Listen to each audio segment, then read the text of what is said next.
computer. We are. Well, hi, and welcome to ApprenticeSIP. I'm Luther Jackson, one of our co-organizers, along with Anita Gay and Orion Willis. We're back from our summer vacation and ready to go with a great program for this year. As most of you know, that one of our recurring themes for the meetup is that we believe that apprenticeship is a viable talent solution for a wide range of industry sectors, whether it's building trades or software development or public transit. So today, Allison Frenzel will speak with us about the role of apprenticeship in the arts, media, and entertainment sector.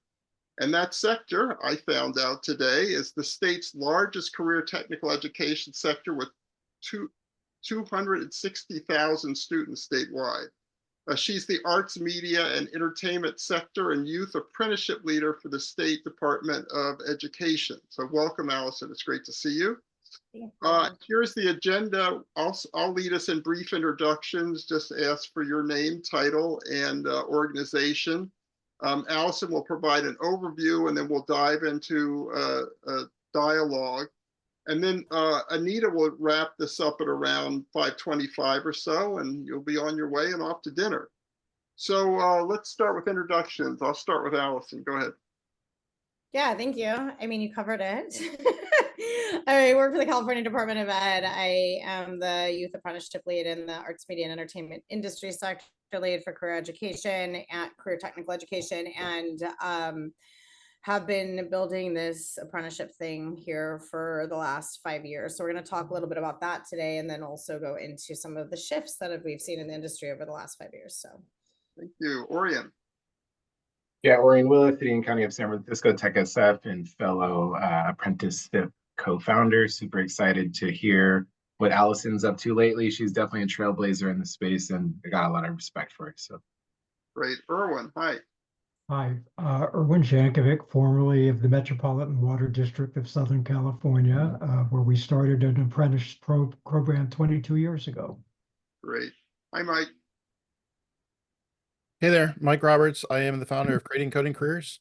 We are a high intervention intermediary based out of San Diego. We operate a lot in California and nationally. We also have a Department of Defense skill bridge program that we marry up with apprenticeships. So excited to be here, as always. Great to see you. Hi, Anita. Hello, Anita Gay with Bayback Media, apprenticeship intermediary working with Tech SF, also recent COIA grantee, working on apprenticeship planning with youth. Excited to be here. Hi, Beth. Hi, I'm Beth Arman. I'm from Diablo Valley College. I have a lot of experience with apprenticeship, but mostly in the traditional trades. This year, our art digital media faculty member got a grant, a planning grant for starting a motion capture apprenticeship program. Oh, great. Thanks for joining us. Carl. Yeah, Carl Cimino. I am a retired training director. I worked for the Pipe Trades Training Center in San Jose for 20 years, retired a couple years ago. Now I'm working with 66 Training. Good to see you, Carl. And Rick. Rick Rafey. I'm also working with Mike Roberts at Creating Coding Careers, and I am a consulting director there, and I'm interested in apprenticeships, helping underrepresented people get into tech careers. But I also have been watching a friend of mine's son who finished film and video school like a year ago, and is still trying to figure out how to even break in. So I have a casual interest in apprenticeships along those lines. Well, good. You're at the right place. Well, just one ground rule: if you have comments to make, and we will have a vibrant discussion session, just use the raise hand function, and I'll recognize you. And Allison, it's all yours. great, thank you. And this is an interesting group too, because it's not all the industry sector folks that I'm used to talking to. And Carl and Erwin, I always say we want to be you when we grow up. So ultimately, a lot of what, even though what I'm going to talk about today is in non-traditional sectors, like it's more implemented in the way the trades implement their apprenticeships based on the nature of this industry. So I am always looking for, partnerships across industries. And this is one of the topics today that we'll get into. So I'm glad everybody's here and that y'all come with such diverse perspectives and experience. It's exciting. So I'm going to share my screen and go through this little mini presentation, and then we can really dive into the conversation. But I know there's like ground rules about interrupting. I'm actually fine with anybody, you know, raising a hand at any point and chiming in. Luther, hopefully that's okay. Just because I talk really fast and I've been accused of being a fire hose. And so every once in a while I'll be like, okay, I'm going to pause and let people chime in. So I'm going to go ahead and share my screen right now. Forgive the transition time here, but this should work out just fine. And thank you to Bayback for bringing me and giving me the time to meet with y'all. I think it's really exciting. I like getting into these networks and starting to kind of share what we're doing and truthfully, the nature of this industry, which is super weird and really ebbing and flow with our economic shifts in the state. So that's going to be part of this topic of conversation today. So I'm going to start just by talking about the sector strategy that is been my work for the last 5 years at the California Department of Education. So for those of you that aren't super familiar with the CTE landscape, there's 15 industry sectors that the CDE has named, and most of those are in alignment with the U.S. Department of Education, but not so much in alignment with the way the labor agency and other state agencies define sectors. So a lot of this work has been to bring agencies together to discuss, like, how do we start to think about systems alignment and even in the naming of our sectors. And so you'll hear me talk about AME a lot today, and that's arts, media, and entertainment. That's the way we call it in K-12. And that's my primary purview, is working in career education in K-12 with the intention and goal of to effectively bridge our career education landscape with jobs. So this is why apprenticeship is the perfect bridge. So I'll talk a little bit about our overarching goals just to set the stage and give some background context. So ultimately, there were some goals that came out of a very robust industry advisory that I am very fortunate to have that touches all aspects of arts and entertainment. And ultimately, these were our big overarching goals. And this work started in 2020. So we are on year 4 of implementation of this work. So the goal initially, when we laid all this out, we put this 5-year plan together, was to bridge K-14 education systems and workforce through industry-aligned career education, instruction, and work-based learning, to establish shared definitions and expectations around work-based learning and sector. We had a lot of programs calling themselves training programs, but they were like, you're doing career exploration. And we're like, that's not training, especially my union partners. Like, I am working really closely with IATSE and in all of this work, which is the labor union that supports below the line crafts in film and television. And so there's many members of that labor union that was part of this work from the ground level. Specifically through their diversity, equity, and inclusion committee work and their education subcommittee. So ultimately, as I mentioned, we wanted to establish coordinated efforts in the sector with government, employers, educators, unions, workforce, and nonprofit partners that had not existed. Everything kind of functioned in silos 5 years ago, still somewhat does, but we've made some progress, which I'll talk about. We wanted to establish a coalition of service providers and registered apprenticeships that will serve the entire state in non-traditional occupations.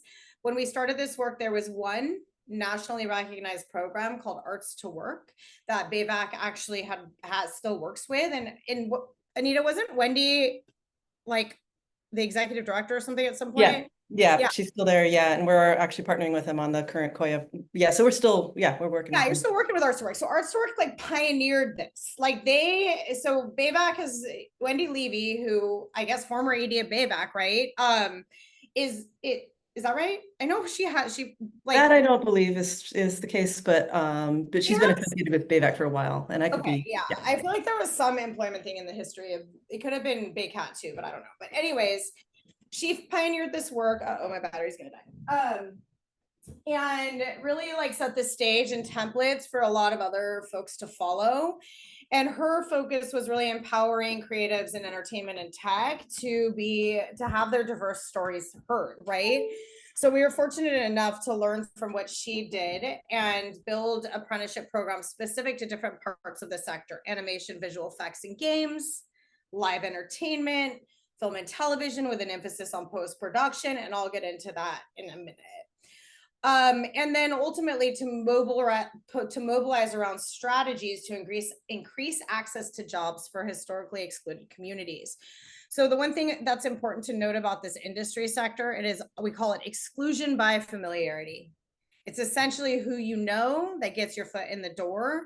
There really wasn't a clear, and still vaguely isn't, a clear pathway into like, how do I get that job?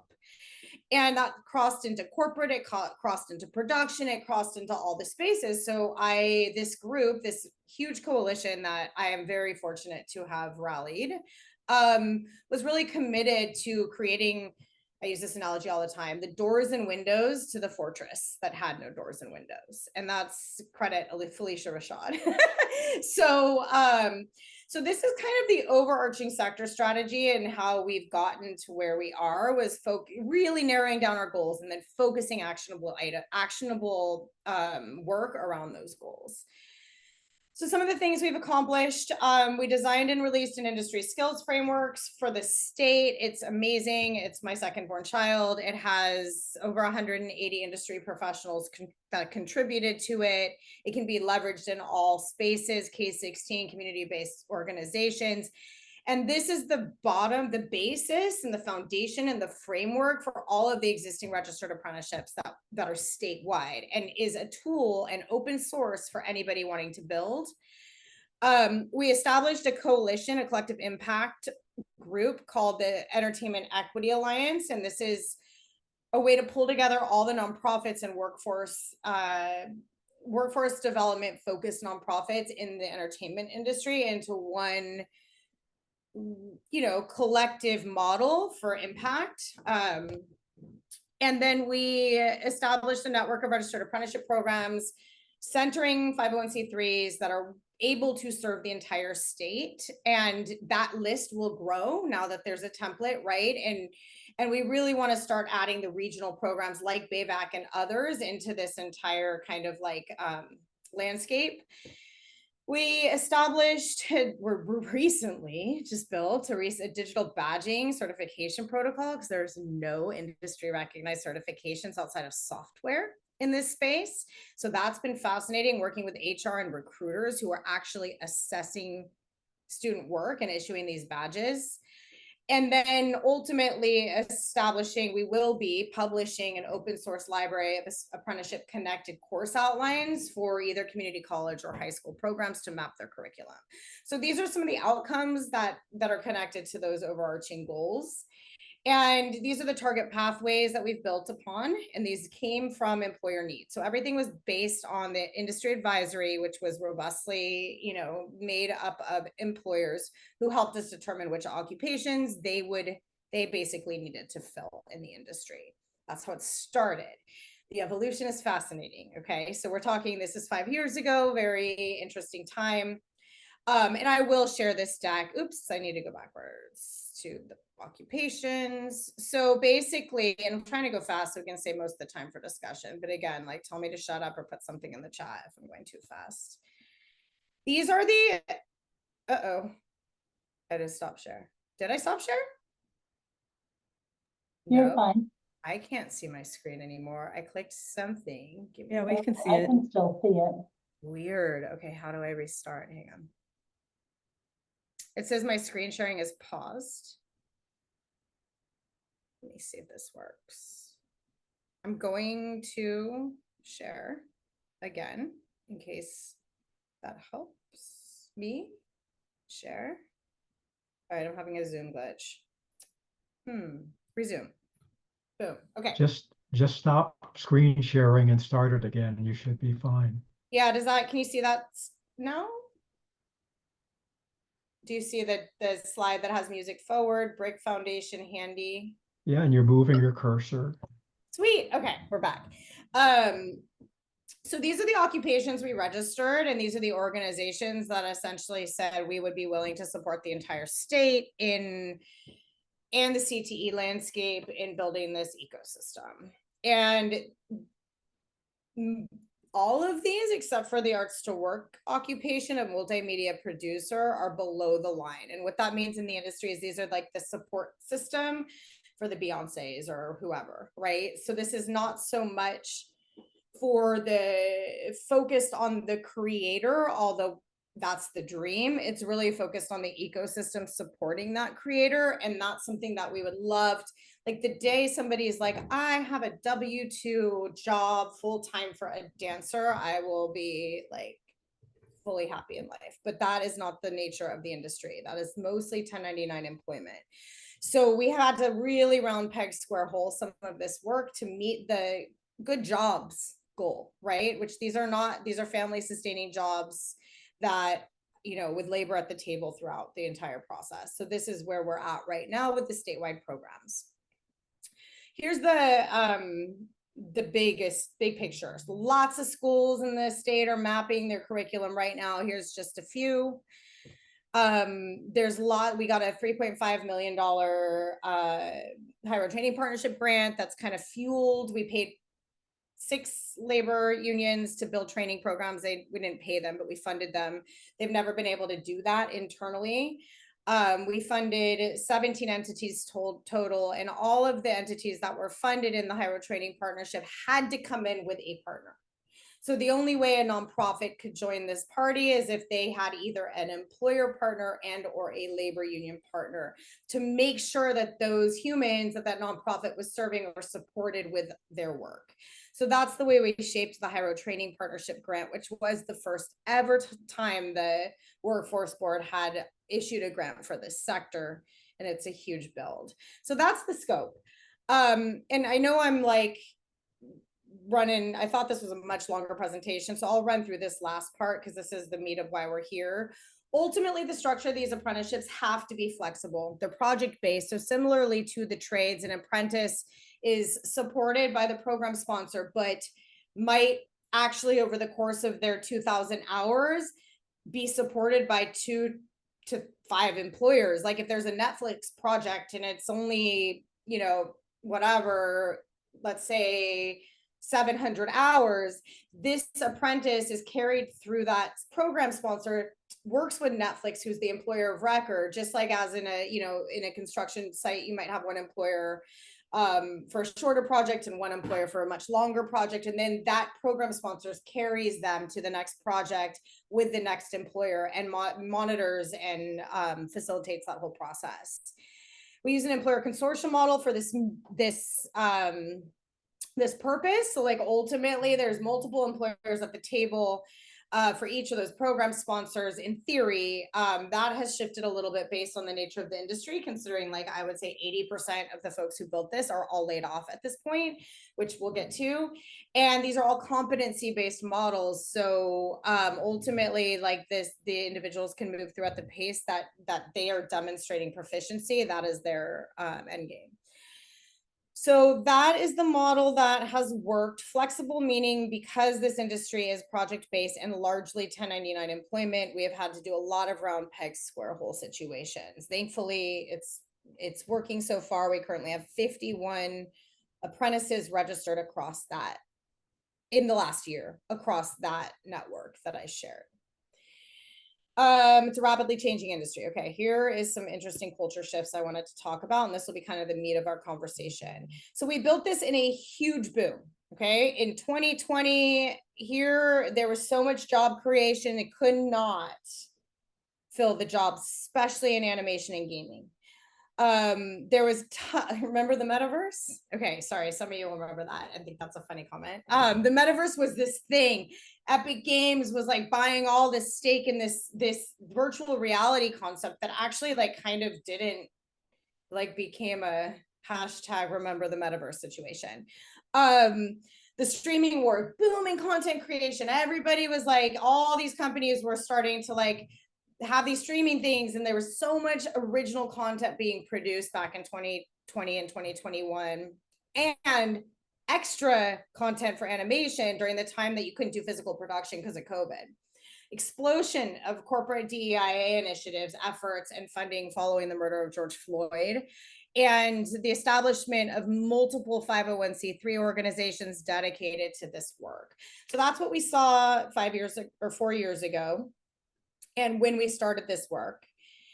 And where we are right now, when we finally fully funded, and not fully funded, but somewhat fully funded the work and made it through like the 18 months it took to get 2 of those programs registered. Here's what's going on. Huge international markets. The majority of animation is being produced out of the country right now. In fact, we've had employers come to us with like, I think we need to start training people to get their visas and work overseas. I lost my mind. There's very robust and updated film tax credit and incentive programs popping up across the US and other states, all being updated in 2023. We've seen a decimation of diversity, equity, and inclusion efforts departments, and I have lots of unemployed executive friends that were steering this work at their companies right now. There's been, and those are all mid to high level layoffs across tech and entertainment. And I think we saw a big bandwagon in that space. People overhired during COVID and then just decided they needed to like skim their workforce, but all in corporate. We had over 12 months of work stoppage due to 2 strikes, which didn't force production companies.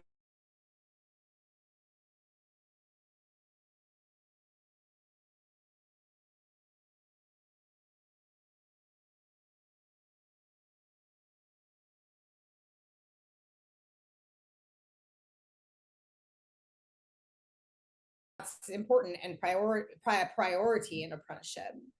We've seen the rise of TikTok and the death of the streaming wars. Short form content has really like, and this gen, whatever it is, alpha, like they're not even watching shows anymore. Like I said, the death of the metaverse and the rise of generative AI. I had a panel that I facilitated last year, 2 weeks ago. I really have no sense of time right now. With 4 artists, and one was a Marvel artist who's been, you know, a art director for 20 years, and he's like, I'm no longer able to hire about 50% of my staff and every single entry level job for folks, like pitch jobs gone, costume design jobs gone. So we built a model around jobs that we had no idea this replacement technology was going to come in and essentially eliminate, and it's already happening despite the labor agreements. And there's just overall reduction of pipeline programs and entry-level positions in the industry. So not to be depressing, but like ultimately we are like, oh, we did this amazing thing when things were booming. And by the time it took government to catch up, industry is like, and here we are now. So this is kind of like what I wanted to have the conversation around, was this pivot. Like, what do we do now? How do we identify? And this is why I'm excited that there's folks on the call that are like in these other sectors, because I've been thinking a lot about like, how do we identify roles or adjacent skills type jobs for folks that are being trained? For instance, we have a grip and rigging apprenticeship that trains people. They've got their forklift certifications, they've got their scissor lift certifications, they know how to do up high work. Like, how do we create some reciprocity or whatever for these incumbent workers in IATSE with maybe some of our other labor union friends in construction and whatnot? How do we look to develop programs with public sector employers? Everyone has a communications department, right? So, and I know Anita Bayback and I've talked a lot about this and like city contracts and whatnot. And we're doing this with Compton Unified. They have allocated funding to hire 25 high school apprentices to work under their communications team under the umbrella of the Handy Foundation. So now the district's an employer of record. And we'll have to do some training to help those young people shift from like public sector to private, but still it's an option, right? How do we look at building upskilling and reskilling programs? So for instance, the funding we allocated to Local 695 in Los Angeles, their members are deeply impacted right now. That's our projectionist and audio union for Hollywood. And their virtual production's a thing, right? So like they trained a whole cohort of incumbent workers in Unreal Engine and virtual production technology. How do we work collaboratively across programs and not competitively? Like, so for instance, if a big employer is like, like there's a lot of coveting of employers in this space, and so what this cohort of apprenticeship programs has done has been like, cool, Warner Brothers, you'll take my apprentice for, you know, this story apprenticeship, but this other program is doing music supervision. So really like sharing those resources across programs, and then finally shifting the focus to cross sector occupations, like I just referred to, like, and looking at things like project management and whatnot, because creatives have the most incredible transferable skills. So how do we like lean into those occupations that highlight those transferable skills in a time of industry contraction? So ultimately, that's the nature of this work. And I did want to flag, we talked a little bit about the Entertainment Equity Alliance, and I'll drop the link in the chat, but this has been the way to kind of like create a hub for this work. And I think this should take me to the website or not, maybe. Yeah, it does. So let me get 1 second here. It does its thing. All right. So like we've done things on this website. So you want to, you know, I talked about shared definitions around training. This is where it all lives, right? What is that continuum of work-based learning for this sector? This was developed by both employers and like labor and management together. So a lot of those definitions are there. We've created a community hub, which is a place for any program anywhere in the state to submit. So now folks know where to show up if you want a program that's going to help you train in this space, which is also doubles as a recruitment, a very equitable way to recruit talent from nonprofits. We've created an apprenticeship resource page. So here it links to external sources. You can see the statewide programs. And Anita, we probably need to get Bay back up here. And then we've created handbooks for each of the target audiences so they know how to navigate this, because nothing, and by the way, Orion, you owe me some input on these, but this is how we're doing it. So, okay, I'll stop share now and we can talk, but that's a huge fire. That's why I'm called a fire hose, the end. So anyways, questions, thoughts? That was fabulous. Any additional ideas, folks? Yeah, let me offer something. So with our apprenticeship program, it was designed to fill concrete jobs that we needed to fill in electrical and mechanical skills. Okay.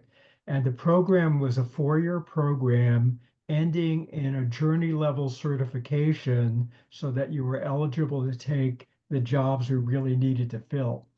And so when we recruited apprenticeships, we tended to correlate the number that we brought in with the actual jobs we had available or anticipated would be available, because we had a lot of people retiring from those roles.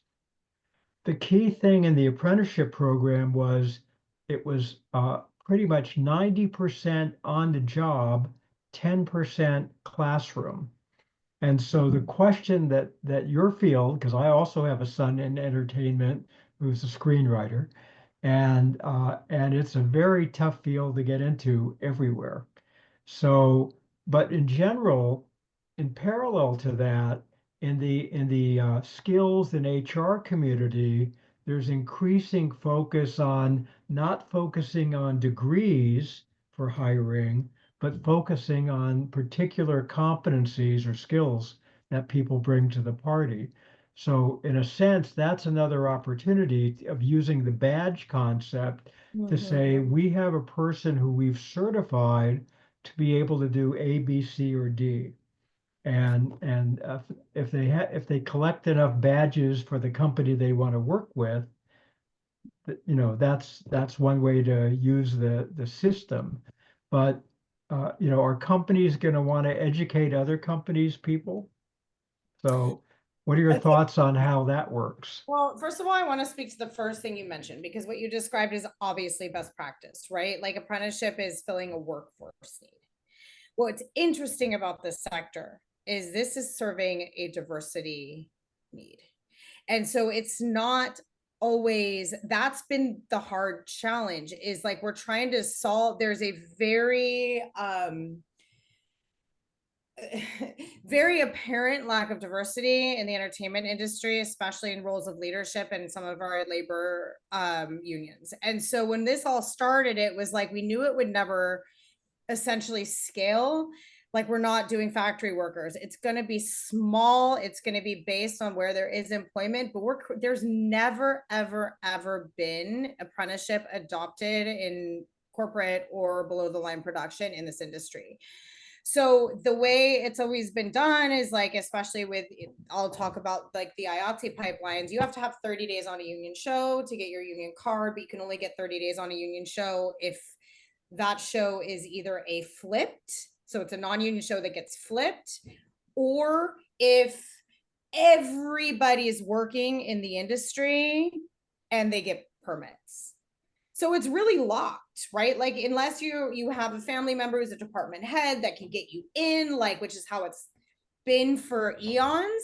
There's only one opening, and that's through a program in West LA called Hollywood CPR. Okay. So we had to figure out, like, how are we going to navigate some of these systemic challenges? Because there are a lot of working members and they are retiring and aging out, but we have to base this on attrition in terms of our union positions, right? So to your point, but all of that to say, I've seen some of the numbers, and it's very clear that there's a need to open doors for specific populations who have never had access. And so that's what the intention of this is to really work with underrepresented groups to help them make sure that there's like opportunity. So it's a little bit of a different intention and build, but also, like, yes, we need to meet the workforce. So it has to be adaptable to workforce needs, because there's no job, there's no apprenticeship. So I think always leading with the employer and the labor partners are the most important part of this conversation. The skills badging is exactly to your point. Like, that's why we built it. And the cool thing is, here's the weird part. The recruiters are from a bunch of different companies that we convene all together annually in a summit. So they are all talking, and the badging actually came out of a summit where we had all these entertainment companies coming together. Anita, did you go to the BRIC Summit?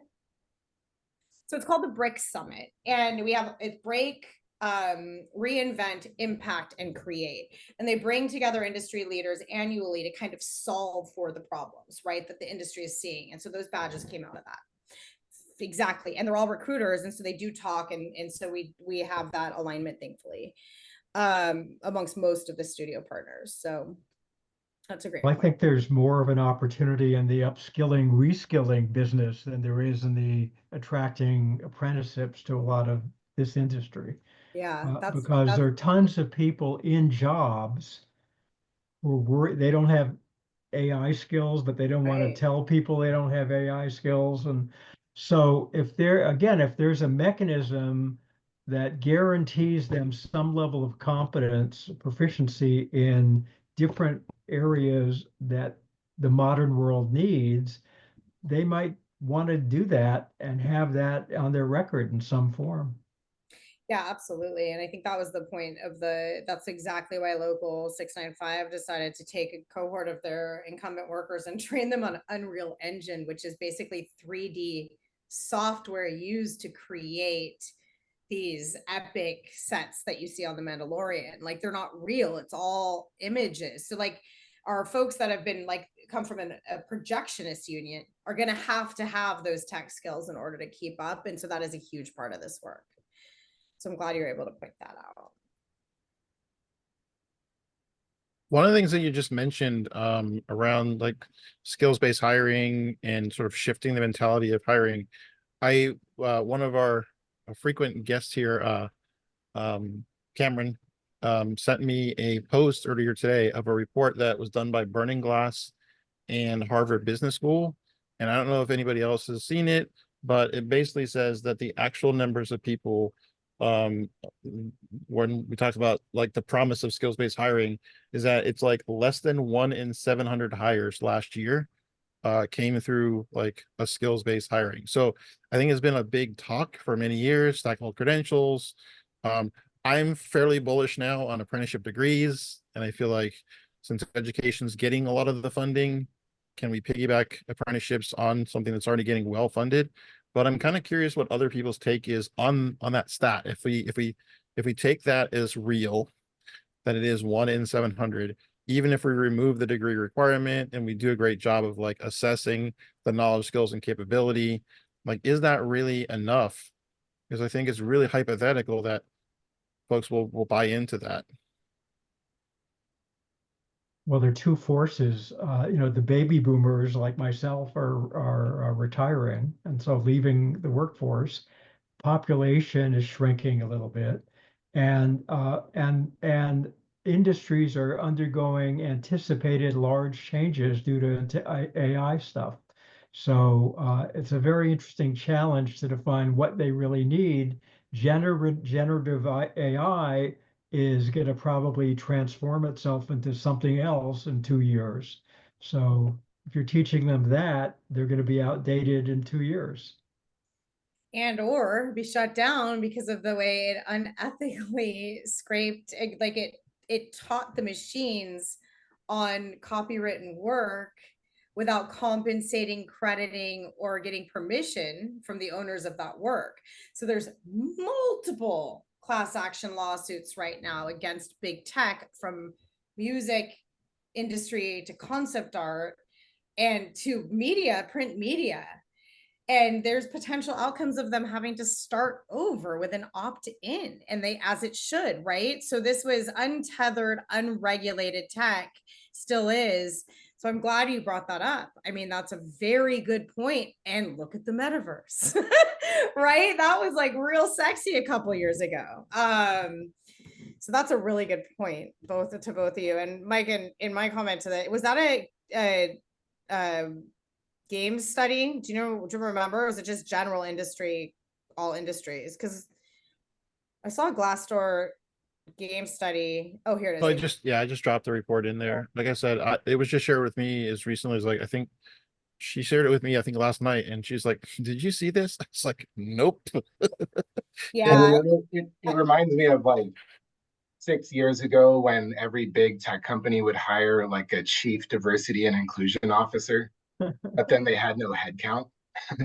Right. And so, thank you for sharing that. And yeah, it's, and I think it's market to market, right? Because in the Bay Area, when you have a software engineering role open up and get posted on LinkedIn, they still get thousands of applicants. And so the easiest way to kind of whittle that down for HR is still to filter by degree. And, so it's right now, it's still, it seems like it's very nascent, this idea of actually using skills-based hiring at scale. And then I wanted to just kind of touch on the idea of like the incumbent in upskilling, because I think it's spot on, and there's definitely a place for that. And I think it's a both and, right? Because to your point earlier, Allison, if we're talking about diversifying the industry, we've got to get new people in, right? And the easiest way to get them in is for them to backfill people who have recently received promotions through this kind of earn and learn model. And then just wanted to ask about, how the wages work, right? Because what you're doing is so similar to being in the building trades. Like, you work a job, you're off. You work a job, you're off. And it's not this consistent, like, it's a 1-year apprenticeship, and just kind of wanted you to talk about that a bit more. Yeah, it's interesting because we based everything on the ETP wage scale, because that's basically DAS's standard right now in terms, and the standard base level wage that everyone was at the time, remember 2 years ago, that wage scale shifts annually, right? So originally it was like 18 something an hour when we started, and then it got increased to 20 something, 2050, I think, this year. So everything's moving up to align with the employment training panel's wages. The IATSE, and again, in alignment and with an IATSE as an advisory, the first IATSE registered apprenticeship for live entertainment just got DOL approved in San Diego. It is moving through DAS's processes. Our wages matched theirs, so it made me feel a lot better about like making sure we weren't undermining good pay. But to your point, it is itinerant work, and it is a hustle, and to overcome that kind of cronyism, let's call it, is going to be a challenge, because you're still in a, let's say, movie environment. You're still going to get hired by department head. And so the way that department head knows you're competent is because they've worked with you before or they've seen you. So the way we're navigating that is we've created a 3-year mentorship alignment through high road training partnership. So every apprentice has 3 years of continued career development and mentorship support from an industry professional so that they can introduce them to those job opportunities. Yeah, we're like trying to change an entire weird industry, and it's like so much. But yeah, it is hard, and like that is part of it. Is like there's got to be supportive services. Like for instance, Music Forward has 2 apprentices employed in San Diego right now. One of them had food insecurity, so they were able to get them grocery cards, and one of them had a transportation issue, and they had to get a Uber card, right? And so that's all baked into the system as well. So yeah, it's a lot. How do you handle the, excuse me, how do you handle the health insurance and the retirement? You know, if it's a union shop, then the union has contracts with all of those participating employers. Is that the case here, or how do they Well, let me clear themselves beyond wages? Yeah, let me clarify the union situation. So apprenticeship has not ever, they are serving in an advisory capacity to this work, but only each local has autonomy and has a different contract in this space. And there is some apprenticeship is like actually like contractually disallowed in some of those contracts. And so because I mean, realistically, this whole non-traditional thing was never even an option till 2019, right? So like it's all fairly new, even to the labor unions in entertainment. So the first ever union created apprenticeship was literally just registered with the Department of Labor. All of these others are in it with an MOU with the respective local and crafts, meaning that if there's a union employer that is like I'll use local 839 as an example, that's the Animators Guild. They were part of the development, they were in all of the advisory meetings, they have a side letter that allows for working internship. We essentially, with semantics, we're like, well, a registered apprenticeship program falls under the working internship clause in the side letter, and here are the set wages. So all of our apprenticeship programs are registered with wages unless otherwise stated by union, right? So there's always a contingency that this is the base wage, but if this is a union placement, then those wages change based on that employer's contract with the local. Did I answer that? I was wondering more about the benefit side. Is it the same, you know, that if a union employer provides health insurance and pension, that those employees would get it while they're employed there? Yeah, so that's also really interesting. So if it's a union place, it's the way the benefits package works with IATSE is that you have to work a certain amount of days every year, and then you get into this pension plan, and you have a union signatory. So automatically, if you're a union employee, like your employer's paying into your pension plan. So it's kind of pinned to those union placements. In cases where, like, say someone's working on an unscripted show, like, reality show or whatever, it's not a union show, then they will not get those union benefits. And they have to work a certain amount of days in the union to get those benefits anyway. So we're really, ideal placements are union placements, but ultimately those are saved for union members for the most part. So we can't displace members. So in these union placements, it must be an additional hire. So for instance, Netflix, through their George Floyd fund, allocated $1.5 million so that every department could have an additional union hire so that those trainees would get their union days on the Netflix show. Cost the studio an extra $1.5 million to fund those positions. You cannot displace members. So that is the clause that is limiting, in a sense, to bringing apprentices into union spaces. It's only in this, it's a slower, more deliberate conversation. Sounds like you need union drives too, then, to increase the number of union shops. Well, it's complicated, but we have a partner that's actually going to be working to, and part of our high road is to have listening circles and try and figure out how to do a registered apprenticeship with other more locals. So that's in the works right now with Hollywood CPR. Oh, I have, by the way, I also, at Metropolitan, we also had 1,000+ people applying for 20 positions. So, there's clearly a lot of people who'd like to do work who can't get in wherever it is. I know. And so my question is, what about the vendors who support the entertainment business companies?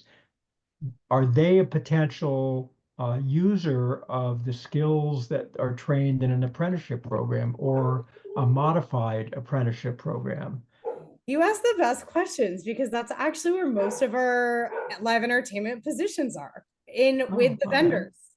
So in live, like the concert touring ecosystem, the vendors do all like Volt Lights. They're the ones who start. So our 2 San Diego show imaging apprentices are in their warehouse right now, getting their certification, starting their stagehands, learning the skills that they will then be able to transfer on tour or whatnot. So yeah, that's where a lot of that's where a lot of people get their foot in the door. It's where a lot of the starting. It's not sexy like,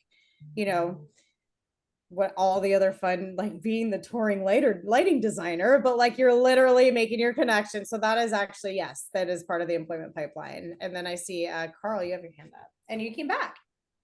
Yeah, I did. I just wanted to address Beth's question about the benefits. And the way that works with the unions is that the benefits don't reside with the employers, they reside at the local union. And right, so, right. I know that. That's why I wondered in this case, if Yeah. you don't have a union or the union isn't really, a constant in the apprenticeship program, then how does that work? It's much cleaner with the Yeah. trades model. Absolutely. Yeah, and a lot of the times there's not, well, it's so varied. It's so hard to because you've got a festival, right? That might be like 14 hours a day for 3 days, and then there's like not another festival for 2 weeks. And so it's so varied, each of these sectors. And so with animation, most of the time it's going to be a union position, and you will, most of the time, because of our alignment with 839, and most of the time, and that union has different rules on getting in. You have to be a union member to access union benefits, and being a union member is different per local, at least in entertainment. I can't speak to, like I said, construction trades have things like so organized and well established, and it's like I wish we could just learn from those things and be able to, but the industry is so wild. Like you say entertainment, but like the job of someone working a festival is so different than the job of doing like 3D modeling, right? So like there's no real, but a lot of, if it's a full-time position, they have benefits per labor code, union or not. If it is not a full-time position, which ours don't always have to be, they don't. So that's really following the law on the benefits conversation more than a standard, if that makes sense. Allison, this has been an amazing conversation, and I'm going to hand this over to Anita in a second to wrap up. But I wanted to say that your work on the pivot, I think, is absolutely fantastic. And it's really work that we all need to be trying to figure out, because guess what? The world's going to change, and it's going to change frequently. It's not on our schedule.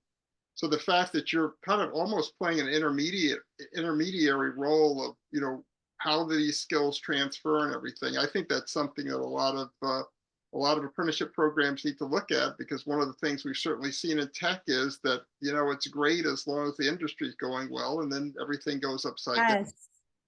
So I think that's an absolute model, and yeah, I really think it's fantastic work. So thank you. It's been brilliant. Anita, do you want to close this out? Sure. As usual, I just put some links in the chat. Thank you, Allison. This is great.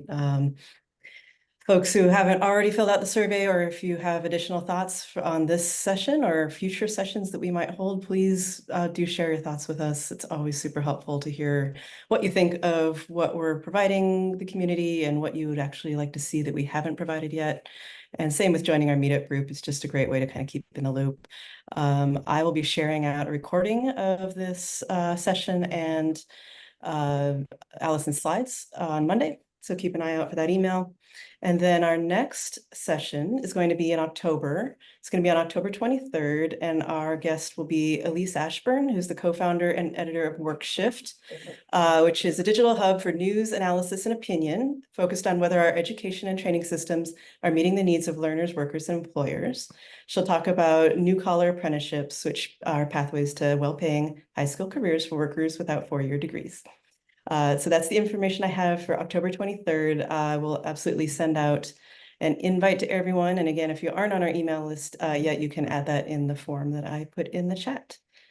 And that's about all I have for you all. Thanks so much for having me. And I will put my email in the chat too, if anyone wants to reach out and further the conversation. Thank you, Allison. Thanks, everyone. Thank you, Allison. It was great. Enjoy the rest of your See you, everyone. See evening. you next time. Thank you. Bye. Bye.